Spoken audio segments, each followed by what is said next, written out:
Hi guys, Nigel here with you again with another kit review, and no point trying to play any games with you because you know what it is by the title. But my regular followers will know that about a year ago, I think it was about a year ago, it's probably 18 months now, I bought this little baby here. This is the An-225 Ruslan in 1/72 scale by a company called Modelsvit, and it is absolutely huge. I did a review of it. If you want to have a look, go back and have a look. Since I bought this kit, I've been playing with the engines, and I'm making resin parts because the engines go together in two halves and the seams aren't very nice, and I'm trying to sort of make a much nicer fan for the front. I've made a tail cone for the back, so it's a one-piece resin rather than two halves. But yeah, we're getting there. If you want to see those, let me know and I'll do a little video for you. But I believe the engines on this are the same engines on the other kit I'm going to show you in a minute, but the actual kit parts are completely different, so we'll have a look at that in a minute. But basically what I've got here is this turned up yesterday from Dave Coley's Emporium. If you haven't heard of him, Dave Coley's Emporium.co.uk. I'll put a link to this kit down in the comments below, and then you can go around his website and have a look. But if you're into your you know, your kits from the from Ukraine and stuff, then you'll really like what he's got. I actually want to get the Modelsvit BE12. I really fancy building one of those. I saw one, it would have been last year now, it wouldn't have been this year, would it? No, at the model show in Thornbury, and it was beautiful. So yeah, I want to have a go at one of those in 48 scale, because it's such an ugly plane. It's beautiful, if you know what I mean. So this is the box that came yesterday. See, it says this side up, and here we go. You can see there's the words Antonov An-225 Mriya. So and you can see it comes beautifully packaged. Reaching right, it comes beautifully packaged, all wrapped in bubble wrap inside the box. But this one had been opened because I actually asked Dave to put that fire truck I reviewed yesterday. I asked him to put that in there to save me having to pay the postage on that as well, because this obviously has come from Modelsvit. As you can see, it's got Modelsvit tape. You can see this has come from Modelsvit as a unit. So let's get inside the box and have a look at this thing and see what it's like. I'm gonna have to have the camera on the ceiling, I think. Right, so as you can see, the box comes beautifully wrapped in cling film, really nice cling film bubble wrap, really nicely fitted, taped on and everything. So I'm going to keep this on here just in case I decide to not build it and sell it. So we'll keep that all nice and tidy, then I can put that back on afterwards. So here's our box, which is pretty full compared to the 124. This box is pretty crammed.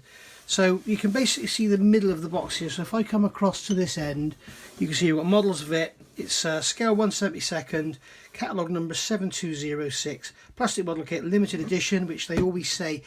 But in this case, I've got a feeling it may be correct, because apparently they've had some production problems. And every time I've looked on the website, on the actual Modelsvit website, it says it's out of stock. So, you know, it could, if you want to get one of these, or you're thinking you might want one next year or something, you might want to get one now, because they might give up. You know, I believe they're having production problems with the wings or something, and if they don't sell many, they may just think, well, sod it, what's the point in putting up with all this hassle, we may as well just stop. So basically you've got a 1228mm wingspan, 1167mm length. You've got 975 parts, which is incredible when you consider it's got no interior. It has got a cockpit, but it doesn't have any interior at all. So 975 parts, there must be a lot of detail in there. And it weighs 2,565 kilograms. Yeah, it's obviously 2.5 kilograms. So looking across the box here, you can see it's got it up in Ukraine there, and then we got on this end, we've got the limited edition bit there, and we've got it in English down here, Mriya. I can't remember what Mriya means. Anyway, take the top off the box, and we can see it's a lovely, rigid, lovely, very stiff box. Oh, I didn't show you around the box, did I? So looking around the box, we can see we've got our front undercarriage detail there, which is very nice. Main undercarriage detail, which is also very nice. And there's the engines. Now these blades look absolutely beautiful. So let's see how they look in the plastic, as it were. And then on the other side of the box, we've got our options. And the nice thing with this is there's only actually ever been one of these built and flying. So these are literally just different colour schemes of the same aircraft. There's a second one which apparently is going to get done. I heard a rumour there was a Chinese investor going to get it finished or something. I don't know. We've got the Mriya here from the 90s, and then we've got Mriya from 2008, 2010, which is the one we all see now, and then we've got 1990 Farnborough. That was obviously an air show, and there we are with the Buran on the back. So that would be nice. They actually do the Buran as well. I don't know if you get the actual stuff for actually fitting the Buran on there. I don't know if you get that in the Buran kit or if in this one. But we'll have a look in a minute. It says they're made in Ukraine and 14 plus. If you're 14 and you get one of these, you're a very lucky little one. So let's get that box top out of the way. And again, we've got more of this lovely bubble wrap in here. And we can see the box is pretty crammed with stuff. So that's actually a separate piece of bubble wrap there. So I can go over there. So we've got loads of sprues, and as typical with Modelsvit, all small sprues. They obviously have small injection moulding machines, which is often a good thing, because it's when you get the big sprues that you start to get your problems with flash and stuff and parts getting distorted and bent. So we've got a bag here which is split open. We've got all our wheels and tyres in here, look, by the look of it. So lots and lots of those sprues, and then we've got all these sprues in here, which is more wheels and tyres and bits of undercarriage and everything. So we will have a look at them. And then we've got another bag here, which is all our engine parts, and we can see here we've got some beautiful detail in those compressor blades. But again, as with the Ruslan, you've got the engine in two halves, but it looks like they have made the intake at the front in one piece, which is nice. So I may not need to make those resin pieces after all, although I've already made them, so I made the masters. We've got clear parts in there which look very clear, which is a nice touch. And then we've got lots of other bits and pieces, detail parts, undercarriage bays and stuff in there. So there's a whole lot of plastic in this kit.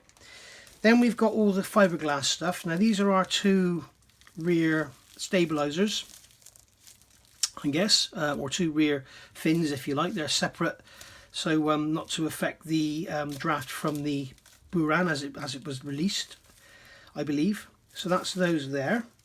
And we've got our nose section, which is identical to the 124. They actually made this identical to keep costs down. So identical nose to the 124. We've got our massive fuselage here. So I've got number 148, which is nice. And then we've got the fuselage there, which is made of fiberglass and very nicely done. It's every bit as nice as the actual assembly of it, and the seams and everything are every bit as nice as that HP B52 I've got. So yeah, really nice. We'll have a close look at the minute of the surface detail. Running out of space here. Then we've got the massive tailplane. Now, if you bear in mind, if you want to know how big that is, let me grab this over. This is my B52 beginner's build I'm doing, and there's the tailplane. So you can see there's the B52 in the box, okay, and there's the tailplane. So that gives you an idea of how huge this thing is. You know, you can imagine the B52 one was having wings that size. So yeah, and you can see that the wings are actually the length of the B52 fuselage, and bearing in mind these are the same scale. So worth remembering that one if you're troubled for space. So yeah, tailplanes there, really nicely done. Looks like they've got some lovely fine detail on them, surface detail. And then we've got our wings, which are beautifully all wrapped together. I don't really want to unwrap all this, guys, because as I say, if I don't build it, I will sell it. But I probably will build it. But we'll have a look at some of the parts, but not unwrap stuff like this. But we can see under here, if we get close in under here, we can see, get the light a bit better. We can see that the surface detail on there is lovely. But we will have a closer look in a minute. And then we've got our lovely bag here with our instructions, decals, masks. Not quite sure what that is. But very small decal sheets. That's quite surprising. I was expecting massive decal sheets like we got with the 124. But we'll get all this out and we'll have a look. Let's clear the bench and we'll have a look through the instructions and decals and stuff. And then we'll have a look at some plastic and fiberglass. Okay, so here's our little lovely bag with our instructions and decals and everything in. All very, very nicely done. Nice to use these Ziploc bags instead of those horrible ones with the glue on, because you can guarantee whenever they put those in, you open them up and they've always got the glue face when you pull them out and they catch on your decals. And such a pain. So, right, let's just check you're not getting glossed out. So we've got a nice little package of stuff here. Let's just check you're not getting glossed out. Well, slightly. Make sure we get inside. Yeah, we'll see about the glossing out when we get inside. But here we've got some history of the aircraft in Ukrainian and English. So I'll bring this up here so you can have a look at that, and then you can pause and have a read of it should you so wish. And then we've got our colours here called out in Humbrol. Again, the same as that fire truck we looked at. We've got all our symbols here, and then we've got this model is produced using short range technology designed for experienced modelers. So that's what I was saying with that VC10 review I've done. You know, this is a short run kit. That is like a one-off. It's just, oh dear.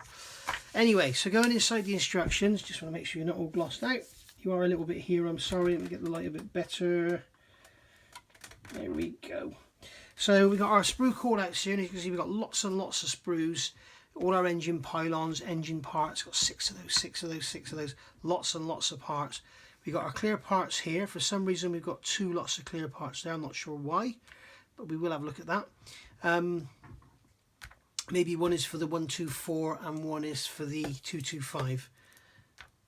Not quite sure, but this one's got more meat on it by the look of it, so it looks like you can actually cut away part of this fiberglass and actually have your join away from the clear part if you want to, which is a nice option, and I wish more manufacturers would do it. So there we go. So we've got all our undercarriage parts here, which all look very, very flimsy. It's probably going to need a little something to stand on if you're going to have it on display on its undercarriage. And then lots of little lumps and bumps, and this thing is covered in them. So yeah, very, very nice. More sprues, all our fiberglass parts. We've got some photo etch here, wow. And then we've got all our window masks, masks for the wheels. So all very nice indeed. And then we've got lots of decals here. Not many kits have 6 decal sheets, do they? So what they're telling you here is to fit all this up, and they're giving you the positions for the seats to go in. So you've got the flight engineer and the radio operator's seats there, and you've got the pilot and the co-pilot at the front. So obviously there's no holes in the floor for them to position or anything, so they're giving you dimensions, which is a nice touch. And then you're adding the side consoles in, the combing over the instrument panel, and yeah, all very, very nicely detailed indeed. And that with that large windscreen, you're going to see quite a little bit of this, I think. Anything that's missing is not have any belts or anything in there, but I'm sure we could find something. So going on to the engines, and we got this lovely, this is the Vesda style of doing things with the separate compressor blades going together to make one with the snubbers in between. Yep, those little bits in between the blades, they're called snubbers. And they actually sort of knock together when the engines, when you hear engines, a jet engine just sort of being blown around by the breeze. If you ever seen a C5A or a C5 Galaxy, you hear the engine just being blown over by the breeze, and you hear ching, ching, ching, ching, ching, ching, ching, and it's those, as the blades go around, and just each one's knocking into the next, and they're rattling around. And then when it all gets, you know, it's all centrifugal force comes into play and everything, they all tighten up in their fir tree roots, and they're all solid then. So got the vanes going in there to support the inner against the outer, so the outer in 2 halves, and then you've got the tail cone here in one piece, and you've got the actual back half of the engine in one piece, which is a nice touch, and the intake ring on the front is one piece, which is, as I say, I've made fiberglass resin parts for the 124 to basically do the same thing, although I've come halfway back up the engine with the front. So yeah, see how this looks. Wheels and tyres going together, looks like quite a complex little assembly. 28 of them. Wow. And they're telling you what mask to use to paint, and you've got your paint codes in there. I'm sure the wheels are going to be that green colour, which is N. Nope, wrong. The wheels are aluminium 27001 Humbrol colour, and the tyres are L, which is Humbrol 33 black. So they would be actually a tyre black rather than black. And then we've got our nose gear going together. So there's, oh no, this is the main gear by the look of it. So there's 4 of those, 4 of those, 4 of those. Wow, 3 of those. But you can see here, if I just bring this up closer to you, you can see how detailed this undercarriage is. Really, really impressive. It looks like you could actually have it operating as well. But you put a little spring in there or something.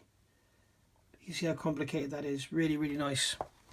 And then undercarriage bays, so very similar to the Revell kit. You're building up this box, and then you're going to add all the bits and pieces to it. What's this here? Is this a towing eye or is this part of the... No, it is part of the undercarriage. I was wondering if that was like a towing eye for a... You could have a tractor, but I'm not sure if there's a tractor that could pull this, is there? So there we go. So we've got undercarriage bays going together there, and then lots and lots of little bits of detail going in. Lots and lots of it. And yeah, just to give you a close-up shot, you can see there how detailed this undercarriage is. So I'm not quite sure how strong it's going to be, but it does look extremely detailed. And there we go.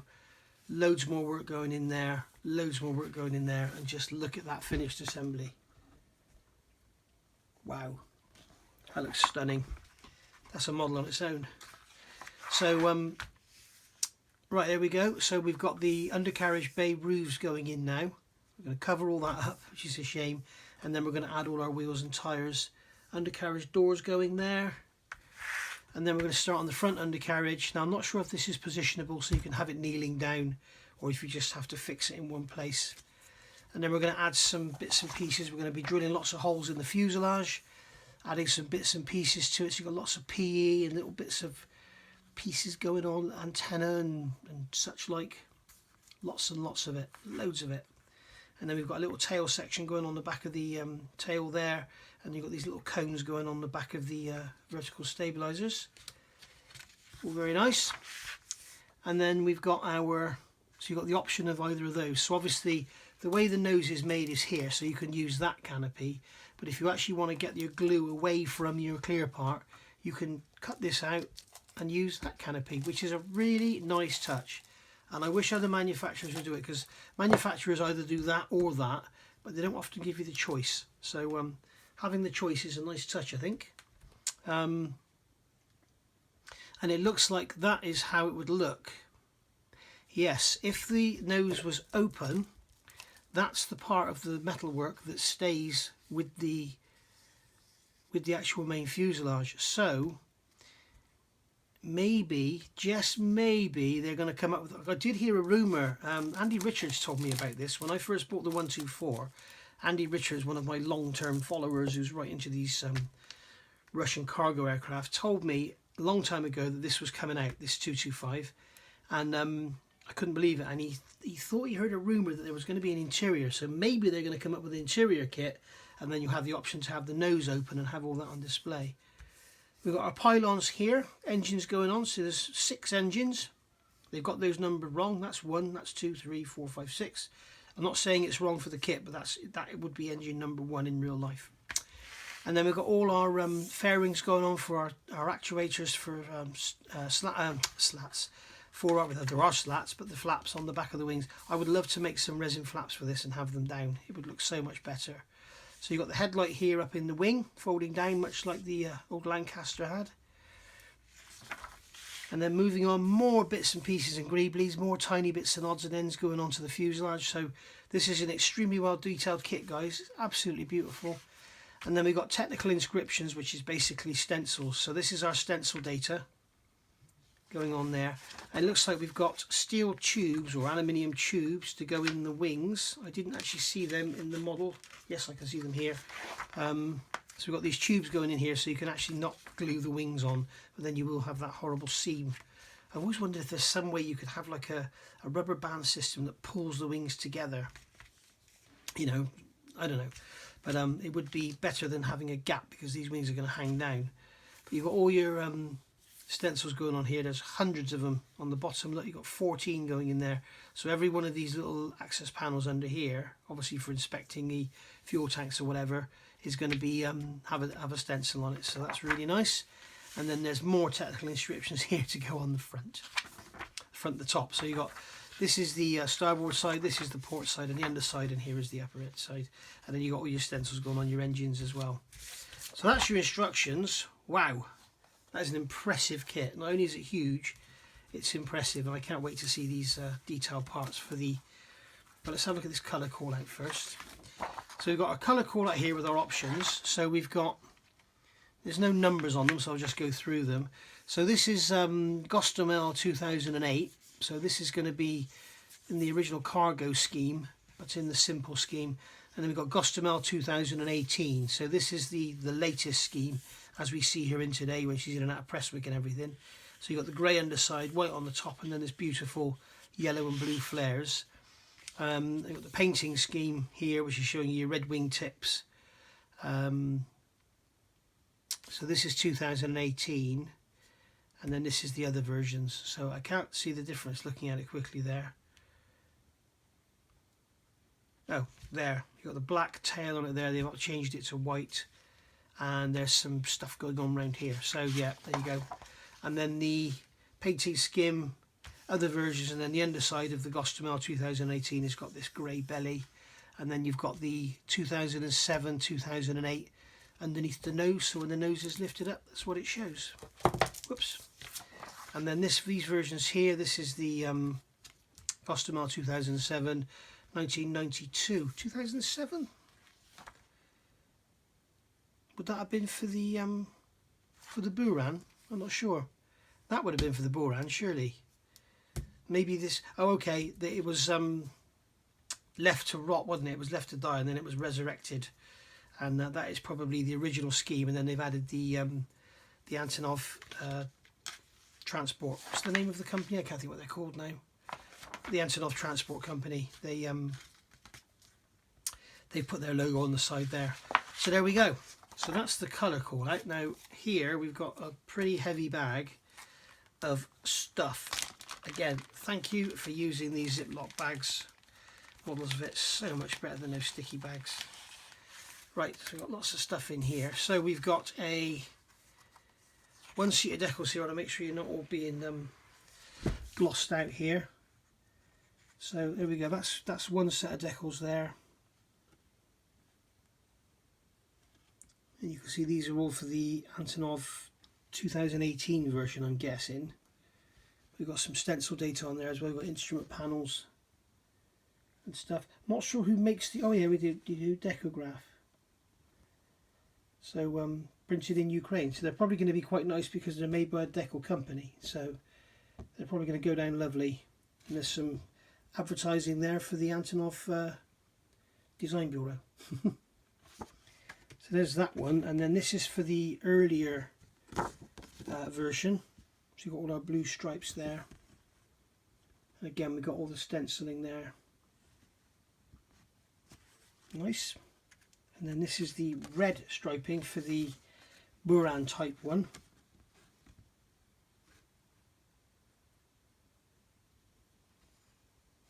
Which is all very, very nice. It's all very sharp, very clear. I'm not sure about opacity, obviously, because I haven't used them. Now this is a lovely looking set of decals. This looks like it could come from Bergmont. But no, it's Decograph. And these are all your crosses and everything and different bits and pieces for your stencils. So they are very nice indeed. Lovely, lovely, lovely.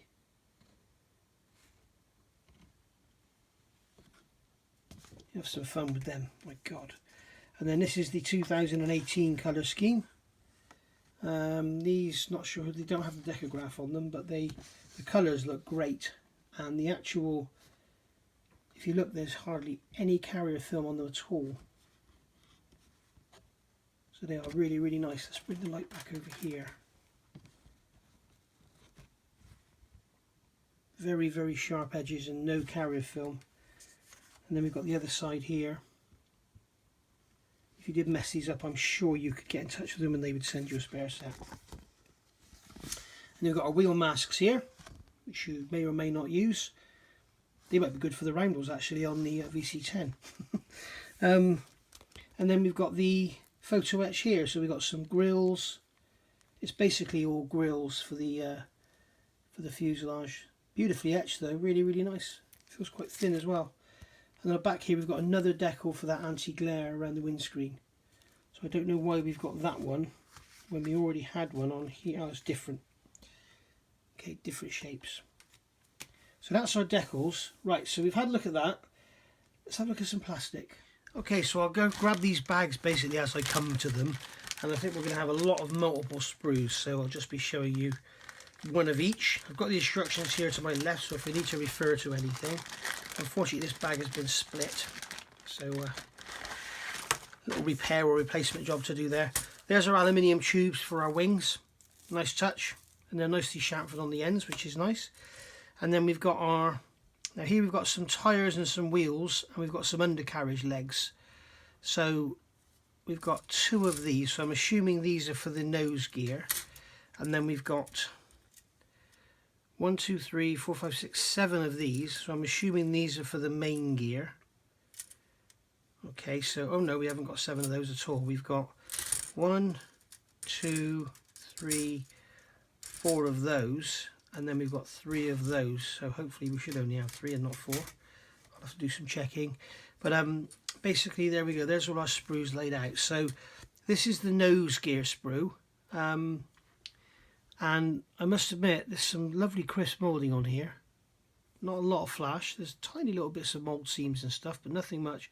But you can see on here some lovely moulding on these gear parts. A little bit of a sink mark there. Really, really nice. No lettering on the tyres, unfortunately. Maybe there isn't any in real life. Come to think of it, I don't remember seeing lettering on the tyres. Some wheel detail there with the bolts and everything, which is nice.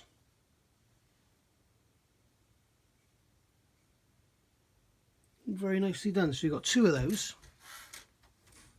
And then this is the main undercarriage sprue. So this is H left and HR. H right, I'm assuming. So undercarriage legs here. Bearing in mind these are all plastic and they're not going to be very strong with all the weight on them. So may want to be making up some sort of cradle or something, or getting these cast in brass.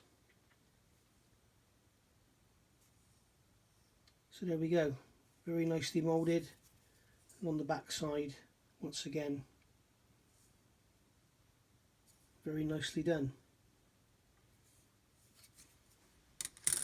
So as I say, we've got 4 of those,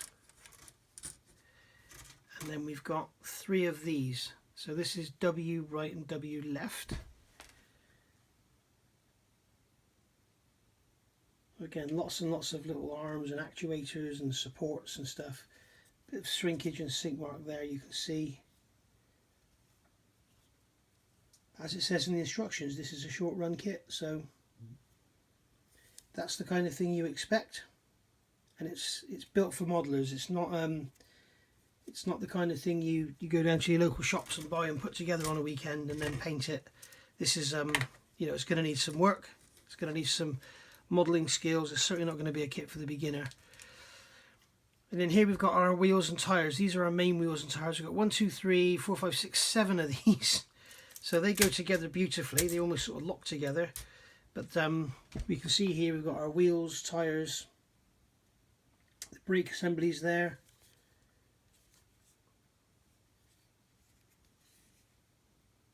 Bit of a mismold on there, but I'm not going to worry about that. Remember, you've got so many wheels on the inner side, so you know, basically the best thing to do is build these up, paint them, and if you mess some up on the painting, you can put them on the inside. If some have got a bit of flash on them or a bit of mismold or whatever, they can go on the inside and save your best ones for the outside. But again, nice detail on the wheels. They look very much like those Maz hubs, don't they? All very nice indeed. So that's that little bag. Now I'm going to turn the camera off between so I can package everything back up so it goes back in its proper bags. Okay, so this is our engine bag by the look of it. So get into here and have a look. We've got lots and lots of sprues in here once again. Lots and lots of the same. Again, all nice small handleable sprues, no massive Airfix Hellcat size sprues. All very nicely done. So you've got all those parts there, and there's going to be 6 of each, isn't there? So there's going to be 6 of each of these, and they all look very, very cleanly moulded indeed. So let's get those out of the way, and we'll start with this one. So this is going to be our first stage compressor. Now I have seen a build of this online, and it looked like the guy had some trouble getting these together. So it'll be interesting to see how they come out. Now what I might do is make a resin mould of this complete sprue and then see if I can master something to make it into one. But you got this stator here, or nozzle guide vanes, whatever, I'm not sure what it is, but that's really, really nicely moulded. That is beautiful. And these, as I say, these vanes here, the compressor blades with the snubbers on them, really, really nice. So we've got our main combustion housing there for the engine. You've got the vertical, so you've got the fin on the top and on the bottom, which actually supports the outer housing of the engine. You've got the intake ring there, which is nice to see they've moulded that in one piece rather than two halves. That is lovely. So very, very nice. Give you a close-up on that. You can see that Modelsvit are coming a long way with their moulding. And then we've got another sprue here, which has got some tiny parts on it. So we've got our, that's going to be our turbine. That's our exhaust engine of the engine. Then we've got the exhaust cone there by the look of it. You have to cut the end, cut the middle out of that by the look of it. Yeah, and you've got these are the fins on the side that go in to support the actual outer casing of the engine. More turbine blades there. Bit of flash on here, but you know, nothing a sharp knife won't sort out in a second flat. So in fact this knife isn't even sharp, but you can see we just come along in there and hey presto. Okay, hey presto, it's not gone, but it's almost gone. But you need to sand the end of that off basically to get rid of that that flash on the end. But yeah, very nicely done. Nice that they've done this in one piece as well. These engines are going to look so much better than the 124 engines, I can assure you. And then we've got, it looks like we've got a choice of two different tail cones. But these are basically the exhaust cones, and then we've got the actual main halves of the engine going together there. So yeah, lovely. So that is our engine sprues. I'll get those bagged up, and then we'll get this monster bag here, which has got loads of bags in it. So we'll get that out next. Right, here we've got a bag fest. So we've got bags within bags within bags. So, big bag, first of all. We've got more little bags inside the big bag. So we've got the big bag out of the way. So, here we've got our clear parts. Have a look at these first. I do like these Ziploc bags. Did I mention that? So basically we've got a clear part. Wow. They are stunning.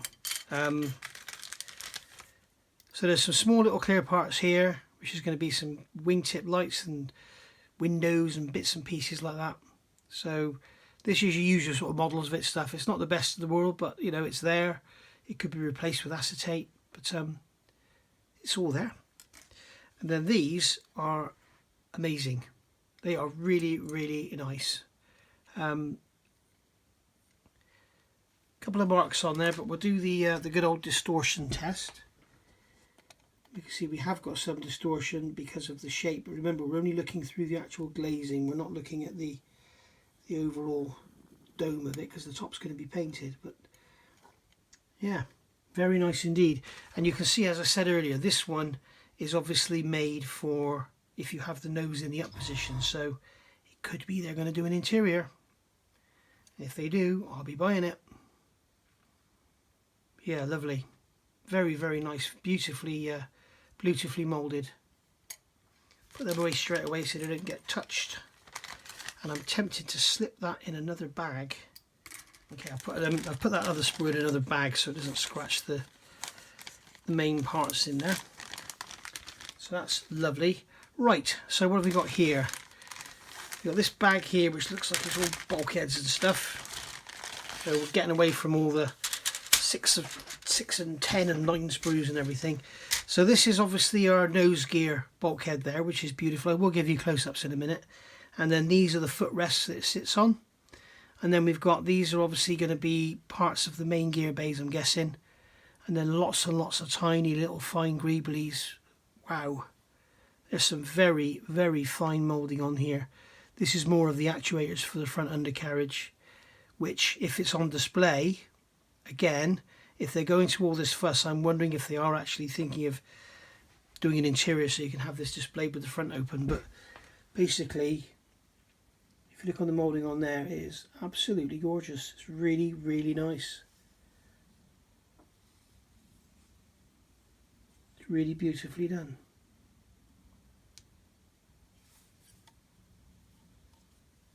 And even on the back side, no ejector pin marks.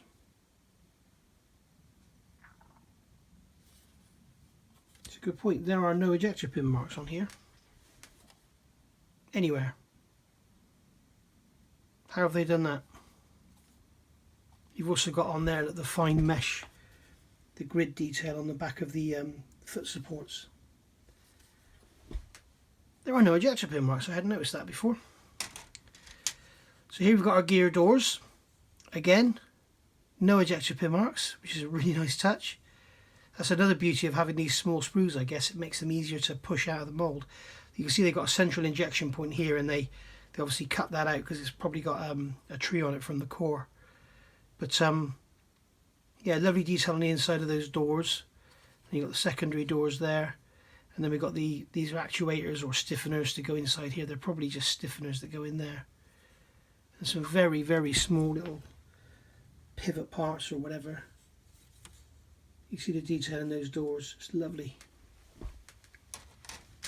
And there's another sprue there the same, so there's two of those.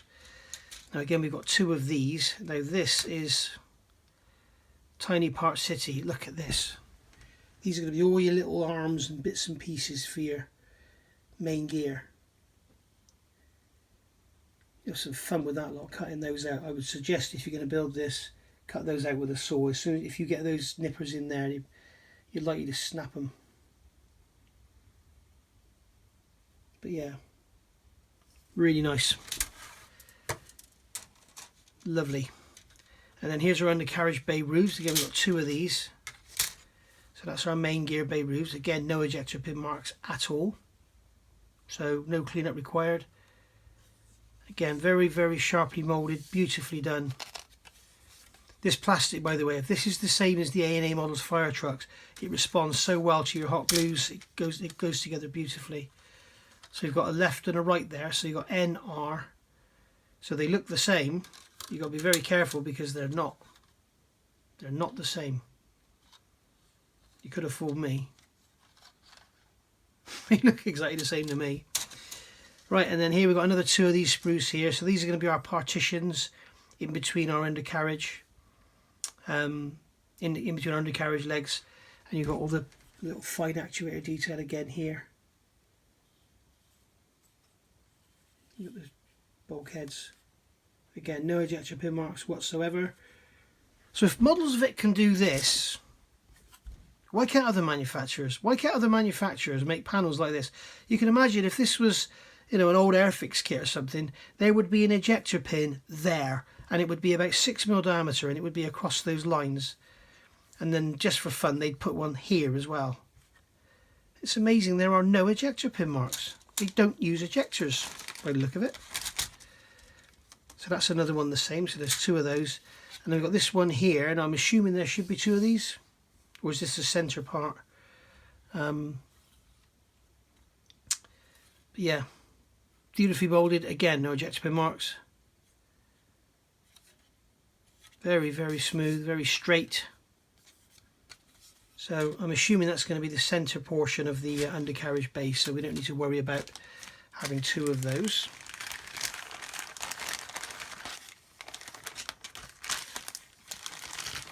Okay, so while we've had a look at all that, I'm just going to do something quickly.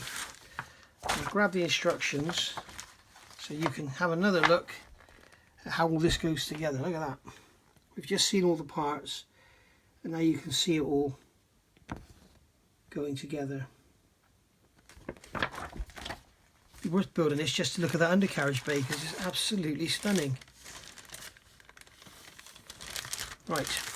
Bearing in mind this thing has a capacity of 250 tons. That's its cargo, not its overall weight. So, okay, so now we're into the cockpit. So this is going to be a one-off sprue. So I'm assuming this is going to be the same. I will check, but I'm assuming this is going to be the same as the cockpit for the 124. And we can see that straight away we've got the older standard of moulding here. We've got sink marks, you've got soft moulding on here, bit of soft moulding around there. You can see here we've got the outside of those of the cockpit panels, so when the nose is lifted up, this is what you'd see. It does make me think maybe they're going to do something. And then we've got the backrest for the seats there. So yeah, that's all very nice. Maybe some of it's not used. Or maybe it is all used. Okay, it's not showing anything is not being used, so that's your older standard of Modelsvit moulding. It's, you know, with you can see you've got the sink marks in here. Or maybe they're supposed to be there. Sorry, no, they've got sink marks in that side. Maybe that's supposed to be there, but I don't think that is. So there we go. Cockpit roof there. And then we've got a curtain at the back of the cockpit. We've got a bulkhead there. And various bits and pieces of the cockpit there. We've got some of that sound deadening material on there and on there. So yeah, all very nice indeed. And then this little one here is going to be our control columns. We've got some antenna, some lumps and bumps. We've got pitot tubes there. Lots and lots of little bits and pieces. Have you noticed there's something else that I find quite amazing? This kit has, well, not thousands, hundreds of tiny little parts. It's all bagged up loosely in bags, and not a single part is off the sprue, broken, damaged. You know, hats off to Modelsvit. They obviously take their care and time with their packaging. So, you know, they think about how they put things together. Like that Meng Fokker triplane that's just come out. Harry Houdini showed on his channel. If you package it in a different way, nothing gets broken. But the way they package it, it's all, you know, you get a kit and you've got parts sticking up and it's right in the middle of the clear parts. And, or the other thing that gets on my nerves lately is companies keep putting the decals in the bottom of the box face up, and then the sprues rub around and scratch them. But we've got lumps and bumps here, which is really, really nice. And then here we've got those huge bits that go over the top of the wing. People say these are covers for the mounting for the Buran. But when you actually look at the Buran on the back of the 225, there's nothing under there that's anywhere near the Buran. So I don't quite know what they're for. So if anybody knows, if they can let me know. But please don't say they're for the Buran, because I will just come up and show you a picture with the Buran on the back of the 225 and there is nothing touching it. In fact, is there a picture of it with the Buran on here? No, there isn't, is there? But there is on the side of the box. And we can see here. Okay, I can show you there. You can see there's those lumps. The Buran is sat on there and on there. It is not sat on those lumps. So what are they for? I would like to know. If you know, drop a comment below. I'm a poet and I didn't know it. Yeah, isn't it amazing? All these parts in here. Actually, I'm going to go and break them now, aren't I? Because I'm putting them back in differently from how they were. Right. So yeah, if you know, put a comment below about those humps. In fact, anything you want to tell me about the 225, put a comment below, because it's all interesting. Because it's a very interesting subject in my eyes. And this is our last bag of plastic parts, I think. Our last bag within the bag. It's like giving the freezer a clear out, isn't it? With frozen food in bags. And these are going to be our pylons. You can see these are engine pylons. There's obviously going to be 6 of them, which are going to be very similar. But you've got some lovely panel line detail on them. Very, very nice indeed. And you can see they've actually numbered the pylons on the parts, so you can get them not mixed up while you're assembling. And if you've seen my B-52 build, a little suggestion I would have when you do these, put 3 little nicks in an area that's going to be covered up by the engines. 3 little nicks in there, and then when you've built them up and that 3 has disappeared, because that's going to be facing that one inside the pylon, you'll still know you've got number 3. You could put 3 little nicks in the top there where it goes under the wing. So that would be my suggestion. But yeah, lovely. So that's your engine pylons there on 6 quite large sprues. You don't want to go getting them mixed up, or you really will be in for a confusion session. So I'll get these back in their bags, and then we'll have a quick look at some of the fiberglass parts. Okay, so here's our wings, and I'm going to apologise now. I really don't want to unwrap these because they are so beautifully wrapped to prevent them from being damaged, and I don't think I could repeat the same thing, because they are, you can see they're put together and they're sort of as one. We can see here we've got some moulding there. We've got lovely sharp engraved detail on the wings here. See through the My hands are filthy. I've just been repairing a puncture on my push bike. So you can see we've got some lovely detail in there. We've got all the holes in there for all the engine pylons and the shrouds that go around the actuators for the flaps and everything. So really nice. But as I say, I'm sorry I don't want to open that up because I really don't want to have to suffer getting those damaged. Right, so this has got a great big piece of tape around the front of it. These are the tail planes. So we will open these to have a look at the detail. So you can see here the tape. Let me get this untaped and then I'll come back. Right, so I've just wrestled with this for about, felt like about half an hour, but more like 10 minutes. Managed to get the tape off. What I don't want to do is rip all this this film off, because as I say, if I decide not to build it and I want to sell it, then it's sort of in its unopened state. Surface finish is, need to swipe over with a very light stick just to cure it, but basically you can see how fine this surface detail is, and God only knows how they made the moulds, but yeah, this is actually fiberglass. You can see it's fiberglass, two pieces of fiberglass glued together, so it's fairly hollow in the middle, so you might want to fill it with something, but really nicely glued together, really clean seams you see there, and the panel lines all match up and everything. Very fine trailing edge, which is really nice to see on, you know, on something like this where it's glued together. You can see where it's glued together there. Really beautiful done, and the panel lining is lovely. And this is going to be following across the whole surface of the model. Very nice indeed. Really nice. You know, perhaps run round there's a couple of bits where the actual obviously on the mould it's going to be a raised panel line and it's got slightly damaged. That's inevitable. The for 72nd scale, that is lovely. Really nice. And then these fins are obviously going to go on the end of there, like so. So you end up with two of those. But I mean, that is, if you look at that, that is 17 inches span. So that's like in 72nd scale. That's not a lot smaller than something like a 707. I don't think 707 is probably going to be like out here. So yeah, very nice indeed. So that's that one. I will wrap that one back up in a minute.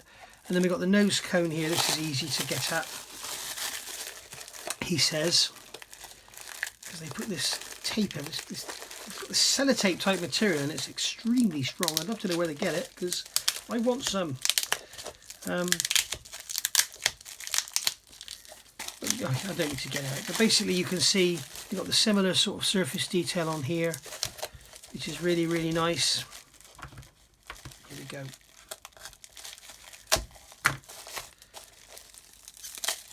Here we are. You can see you've got this similar beautifully scribed surface detail here. And if you want to use that screen with the surround on it, so you've got a proper join line there as it would be in real life, then you just cut around that seam line. And it is thin fiberglass, easy to just, you know, mark it away, cut inside the line with a Dremel or something, and then just sand down to the line. Make sure it's wet, make sure you wear a mask, you know, and just be careful and take your time. They've got a beautiful join in there. So obviously a mould in two halves. Well, they've made it very thin and then put it together and then just glassed inside. It's very nice indeed, and you can see down here we've got the detail of the nose gear doors and everything there, which is really nice. So there you go. So that's the nose section. We've seen these are the vertical stabilizers. I don't need to get those out. Once again, same theme with the beautifully engraved lines. And then over here finally we've got the huge fuselage, and this is just this fuselage. That's 21, 36, 3 foot long. So there you go. And it is beautiful. I mean, when you, I'll do it the same again as I did earlier. When you put this next to a B-52 of the same scale, look at that. It's absolutely incredible, isn't it? It's absolutely huge. I mean, the cord, the the depth of the wing is about the same as the width of the fuselage of a B-52. You can see there. So yeah, incredible, massive thing. Never seen it in the flesh. I have actually got a photograph, and if I think of it, I'll put it out now. Spot the plane if you can. That was it flying over sort of Oxford way, and I took the photograph from my house. But see this great big fat spine on the back, a big flat area here where the wing root is. But again, we've got this lovely surface detail. The actual part where it's glued together is unbelievable. That is so smooth. It really is very, very nicely done. So I don't know if you can see under there, but we've got the door detail there, which is scribed. Really, really nice. If I do decide to do any work with this and make any resin for it or anything, obviously I'll be unwrapping it and opening it so I can show you then. But basically you've got a hollow fuselage. There's no thick sections of fiberglass. There's no thick lumps of resin in there. So if you do want to do this as a, you know, nose up display model with a truck driving out of it or something, then you know, you could do, because it's not like the Underground C5. You've got big thick sections of resin everywhere. So it's obviously thicker than to scale, but it's not like thick resin. So there we go. You've got the massive cutout there for your wheel bay. It's actually not that heavy, so that undercarriage may well be okay. But yeah, beautiful. So there we go, guys. That has been an inbox review of this beautiful Modelsvit Catalog 7206 Antonov An-225 Mriya. This kit retails at, it's about £525, I think, but Dave Coley's Emporium is doing it for £450, including delivery. So that's a really, it might be plus delivery, I can't remember now, but I'll put a link down below and you can go and have a look and order one from him if you want to. But yep, it's a lot of money, but when you consider, you know, the price of kits these days, you know, your stuff like your that HK Models Lancaster, £400, Trumpeters 200, the Titanic, £400, and those kits have got some pretty major issues. I don't see any major issues with this. It looks like an absolute dream, and looks like you get a lot of building fun out of it, and you'll end up with a massive model, and you can actually store the wings separately. So and you can imagine this on a display table at a show. It would really take some attention. Thanks for watching, guys. I hope you've enjoyed this. As I'm saying, I'm sorry I haven't unwrapped it all, but I hope I've basically shown you what you need to see, which is the size of it, the fact that it's all fairly light, it's fiberglass, and you have got some lovely scribe detail on there. But as I say, if I do decide to get into this and start making anything for it, I'll do like another review and show you all the fiberglass parts unwrapped. But anyway, I'm sure you understand. I mean, if you were buying a kit second-hand, you would rather it as it came from the factory than have it all unwrapped and everything. Hi guys, I just thought I'd come back at the end of this video and just make a couple of comments about what we've seen. First of all, I've just had a look, and Dave Coley's Model Emporium sells that for £450 plus shipping. So retail, he says, is £522 plus the shipping. So that's quite a saving. And as I say, I don't think it's going to be around forever, because apparently Modelsvit are having some issues. So basically, that's the kit as you've seen it. But I don't often, well, I don't think I've ever done this. I wanted to come back afterwards and just for a minute, stop and think about what you've just seen. You know, there's a kit there which is bagged up in a box fairly loosely. The sprues can float about. Not a single part was damaged. Not a single part was broken. Nothing's missing. There's no ejector pin marks. You know, what are the other companies doing? Why can't they all do that? It's absolutely incredible. You know, you saw some of those parts. The sprues are very small. The sprues are very flat. But still, there's no ejector pin marks. And I found that incredible on those bulkheads and stuff with all the ribs and everything. And then the fact that nothing's broken. It's really worth taking a look at one of these kits, because the little fuel, the little fire machine, the little fire engine is the same. There's no real ejector pin marks anywhere. In fact, as I showed you, there was ejector pin marks on both sides of one sprue, which I've never seen before. So it looks like with Modelsvit, you either get them on both sides or none. But anyway, I just wanted to come back and say, you know, take that in. It's such a lovely model, and I really am tempted to build it because the undercarriage bay is just shouting, build me. But I've got too much other stuff on the go.